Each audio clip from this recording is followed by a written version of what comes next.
Welcome to Hannity Tonight. After Senator Rand Paul filibustered yesterday for almost 13 hours on the Senate floor, the White House has finally taken time out of their busy schedule to answer one simple question.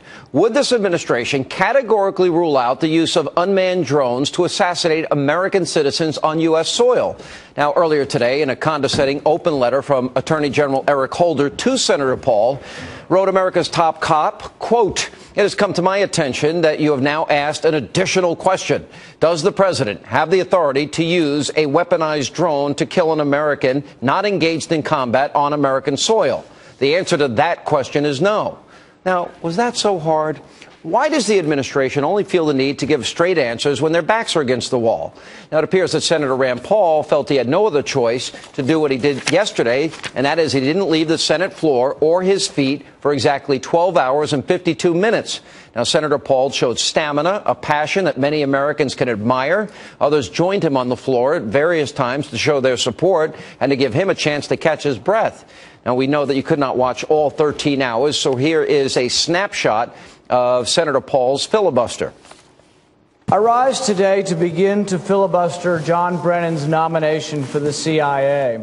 I will speak today until the president responds and says, no, we won't kill Americans in cafes. I would note that you're standing here today like a modern Mr. Smith goes to Washington, must surely be making Jimmy Stewart smile. The president says, I haven't killed anyone yet. He goes on to say, and I have no intention of killing Americans, but I might. I know you've been here a while. Just let me give you some free advice. Keep some water nearby. It comes in handy. Do we really live in Alice's Wonderland?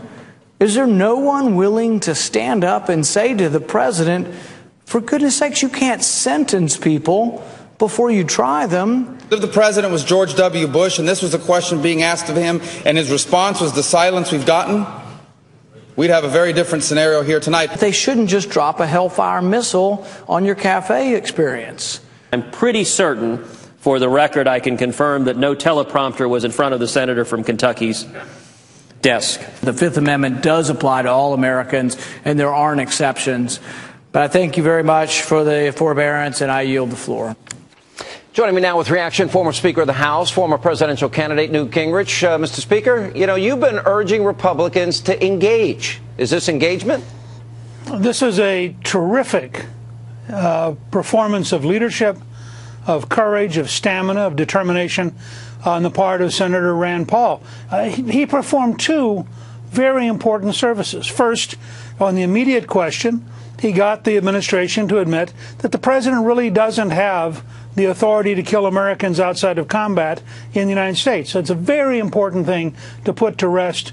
And if there's any doubt about it left, Congress should pass a law making it definitive. Clearly, as Commander-in-Chief, at a moment of national crisis, he could authorize something in order to avoid a disaster. But short of that, the bias should be overwhelmingly in favor of protecting the legal rights of American citizens. Second, though, Rand Paul gave us a case study in what courageous, energetic leadership can be that every member could exercise, both in the House and the Senate. You don't have to wait around for groupthink and the leadership to tell you what to do. You can get up and you can change things. And I was very pleased last night that Mitch McConnell, late in this long filibuster, came to the floor as the leader to commend his colleague from Kentucky. I thought it was exactly the right gesture. I think we need more Rand Pauls. We need more people willing to get up and do what they think is right. And I think that we would be a lot further down the road towards hemming in this president if we had more people willing to do that. You know, there are four stars that are emerging. And I remember this young, kind of bold, brash congressman from Georgia, who had a series that he put together called Renewing American Civilization, which ultimately led to Republicans taking over the Congress for the first time in 40 years. But between Rand and Marco Rubio and Ted Cruz and Mike Lee, Ron Johnson, Tim Scott of South Carolina, all participated last night. I think we've got a young, dynamic block of conservatives that are showing not only that they'll stand up for what's good for the country, but it seems to me that that's good for them politically as well. Is there some... The old guard has something to learn here. No. Look, Sean, much more important than politics. I hope the House and Senate leadership in the Republican Party will take a lesson from yesterday. I hope they will encourage the Rand Pauls, encourage the Mike Burgesses, for example, in the House, or the Louis Gohmerts. Encourage the people who are willing to get up and take a risk and do something. They're not always going to be right, but their willingness to fight for what they believe in really is what makes a difference in once again creating a grassroots movement that can take this country back and move us back to a constitutional republic. Yeah, and he did talk about shredding the Constitution. The original letter from Eric Holder to Rand Paul left the door wide open. If an emergency arises, I'll examine the particular facts and circumstances before advising the president. He wouldn't say unequivocally no. I was pretty disappointed in John McCain. I want to show you that John McCain didn't excoriate Eric Holder. He went after Rand Paul. Watch this.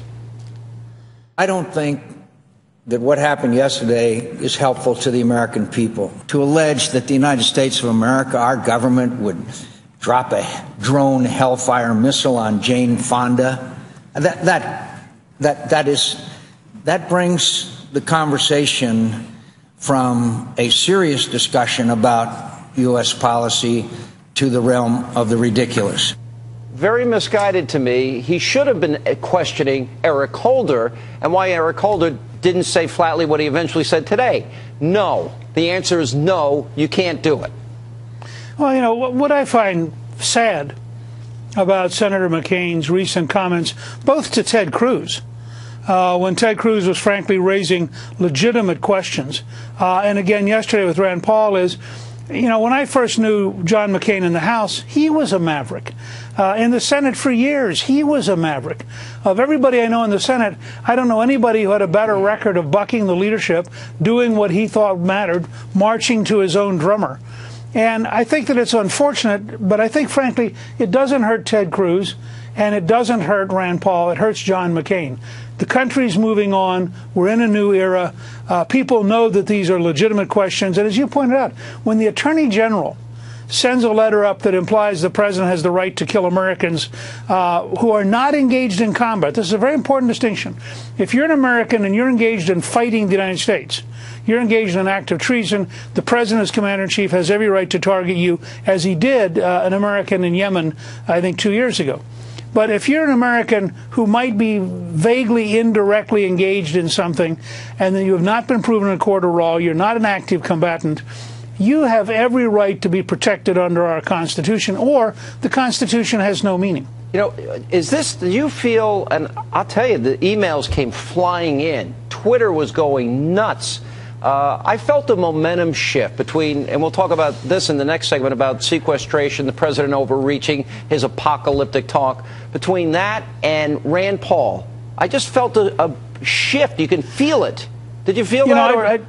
I just wrote a newsletter at gingrichproductions.com entitled Pioneers of the Future versus Prisoners of the Past. I think you just described a situation where you clearly have Rand Paul and others who are the pioneers of the future, and unfortunately you have some former leaders who have become prisoners of the past in a way that becomes really pretty embarrassingly obvious in some of these exchanges. All right, we'll talk about the sequestration when we get back.